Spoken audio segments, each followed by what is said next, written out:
You must tell me all your secrets. Remember, we must share everything together.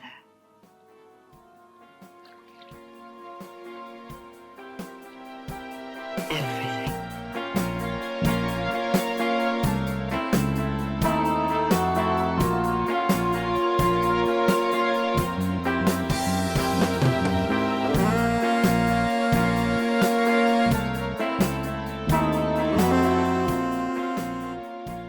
Listen to me. Something is wrong. Something is wrong with me. Lizzie, I know. That's why we need to get you help. I'm dying. I'm dying. What's happening? What's happening? Oh, my God. What's happening? I don't know. Oh my God. What is it? I don't know. What the fuck? Okay, Lord. It's bugs. Help me. Help me, darling. Help me. You know what you have to do? Hello again, this is Annie Rose Malamet, and you're listening to a bonus episode of Girls, Guts, and Giallo. This bonus episode is available for my $10 and up patrons on my Patreon, which is patreon.com/girlsgutsgiallo. And every month, if you subscribe for $10, you get a bonus episode about a relatively new release. And sometimes it'll just be me talking about it. Sometimes I'll have a guest. Today, I am joined by Sarah Patterson, my best femme. Hi, Sarah. Hi. And Sarah, I know you've introduced yourself many times, but if you could just do it one more time for us, would much appreciate it. So my name is Sarah. I'm a leather dyke who lives in Oakland, California, and I've done a couple of things with Annie for the show already. I did an episode on Basic Instinct and an episode on Showgirls, and we also did a leather dyke Roots Spooktacular episode that is coming out soon. So yeah, that's me. Great. And today we're going to be talking about the Netflix film The Perfection, which came out a few months ago. And Netflix describes this film as an elegant and terrifying suspense ride filled with unexpected twists and turns. When troubled music prodigy Charlotte, Allison Williams, seeks out Elizabeth, Logan Browning, the new star pupil of her former school, the encounter sends both musicians down a sinister path with shocking consequences. I feel like shocking consequences is really putting it mildly. Extremely mildly, yeah. So the movie, right, stars Allison Williams and Logan Browning. Logan Browning, I thought I recognized her. She was in the Bratz movie. Oh my God. Okay. And she looks like a beautiful Bratz doll. It's true, she does. And Allison Williams, of course, was on Girls and also was in the movie Get Out. And this movie also has Steven Weber as the predatory Anton. It's directed by Richard Shepard, who's done a lot of TV work. He actually directed 8 episodes of Girls, which is how he knows Allison Williams. And he co-wrote the movie with Nicole Snyder and Eric C. Carmelo. The costumes are by Beverly Hyun, who also did the costumes for Van Helsing, which is a very underrated film that I secretly love. Not secret anymore. Not secret anymore. Van Helsing is good, okay? Like the costumes, when I found out that was her, I was like, of course, that makes a lot of sense. And the costumes are good. The costumes are really good. And well, in Van Helsing, especially like the Dracula's brides, they have a great, so good. Also, I was like recently watching Van Helsing because it was on TV because it's Halloween. And It is so fucking funny. Have you seen that movie, Sarah? I have to rewatch it. I feel like I just really like watched it in the background one time. I don't feel like I gave it my full attention. It's another one of those movies where they like tried to revive the Universal monsters because it has the werewolf, vampire, and Frankenstein in it. And I think that they were like trying to make it into a huge franchise or something, but it just didn't take off. Anyway, it's got I would cinematography. rather have that than most superhero movies, but that's my extreme bias. Absolutely.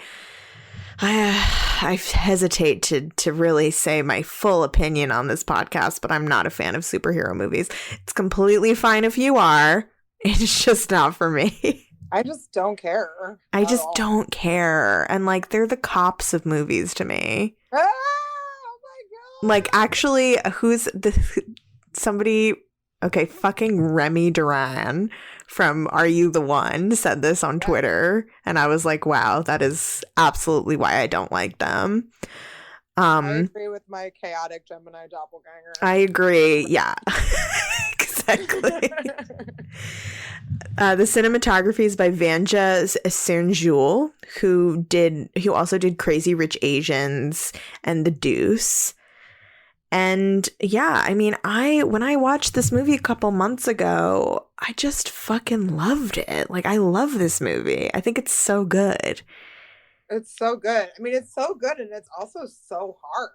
Like, it is hard to get through. I have a hard time getting through this movie. Thank God it is so beautiful. That helps. Right. I mean, we just recorded our Leatherdyke Spooktacular, so we were just we're talking about Martyrs, but this is kind of in that same vein of a movie that explores a really intense female relationship in a really hard way that really pushes the viewer. Yeah. I mean, go ahead. Yeah. I mean, I rewatched it last night so that we could do this bonus episode, and I was thinking, I also just saw it too, like a couple of nights ago, and I was thinking about the fact that, like, the actual realities of life when they're shown in movies are like far more terrifying to me than some like, you know, spider clown monster thing, like Shade to It Too, aka It Too, like, which is like, yeah, I mean, It Too is like unrelenting, and it's like, it just is like nonstop, like, and now the clown's doing this, and now the clown's doing that, and you're just like, okay, enough. Like, I really didn't like it. It's too much. I honestly took a smoking break. I was like, I gotta go. I'm just gonna sit this one out for like 10 minutes. From the first the first It remake, that scene in the bathroom of Beverly Marsh's home where her father is like sexually abusing her, and like that scene, and that's all the scenes really connected to her dad. Like, Beverly Marsh's character in like relationship to the sexual abuse of her father is the most terrifying and traumatic parts of absolutely, because they're real and it's fucking horrific. Yeah, it's like way scarier, and like that was my point with The Perfection, where it's like there are obviously some incredibly gruesome parts of this movie, but the stuff that's really fucking horrific is the trauma, is the rape. And yes. Like, that stuff is the fucking awful stuff. Oh, absolutely. And I think something I like about this movie is that rape is treated with a real gravity. I mean, it's a modern rape revenge movie, and yet we don't see any rape. So, I mean, that's unique. I mean, in a lot of rape revenge movies, like, you actually see the rape happen. So you don't actually see it in this. It's like you don't see it in an exposition sort of way. Like, you see kind of the before, you know it's happening, but it's not explicit. And I find that really significant. It is, and it doesn't, and they do, with the editing, how the film is edited, they do a great job of, you're still terrified, like you're still viscerally aware of how fucking awful this was. Like that isn't, right, it sort of like dissolves that argument of like, oh, you have to watch the rape to like really feel how bad it was. Like, no. Right. Like, no. You get it. Yeah. Just by the way that the ways they show what they do show, you get how horrific it is. Maybe this is a huge question. I mean, we could have a whole seminar on this, but generally, how do you feel about rape scenes in films?